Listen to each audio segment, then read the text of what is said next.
Hello friends, जय जगन्नाथ। किसी कारणवशतः भिडियोटी टिके लेट्रे पोस्ट होउची। मु मो झील सह प्रभुंकर नीलाद्रि विजयर दर्शन पाई जाई घर पाख जगन्नाथ मंदिर रे पहुँची जाइथिली।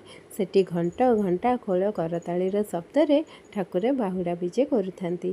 प्रथमे सुदर्शन महाराजा को पहंडी करी मंदिर भितर को विजे कराइथिले।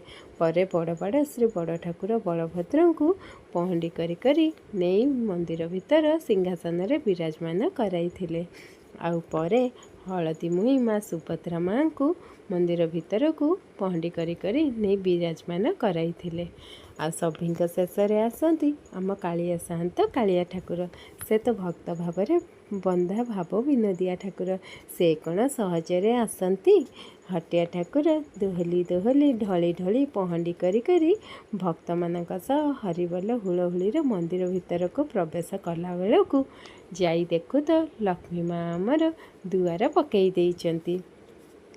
पूरा अध घंटा जाए लक्ष्मी नारायण कली चलिला। तापर प्रभु माँकर मानभंजन करिले। कहिले एबे मनु मान तेज जगतर मात। मु परा तुम पई रसगोला आनिची। प्रभुंक श्रीमुखरू एमिति कोमल वचन शुणी माँ कण आउ रागिकी रही पारिले। से दुआर खोलीदेले। तापर प्रभु मंदिर भितर को प्रवेश करिले।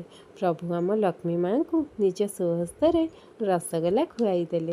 ये सब दर्शन करी अनेक आनंद लगुଥାଏ। तापर प्रभु सिंहासन विराजमान कले।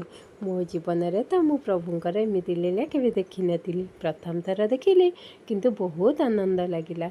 सर्वशेष आमे तीन ठाकुर को सिंहासन दर्शन करी आनंदरे रसगोला भोग खाई घर को फेरिलु।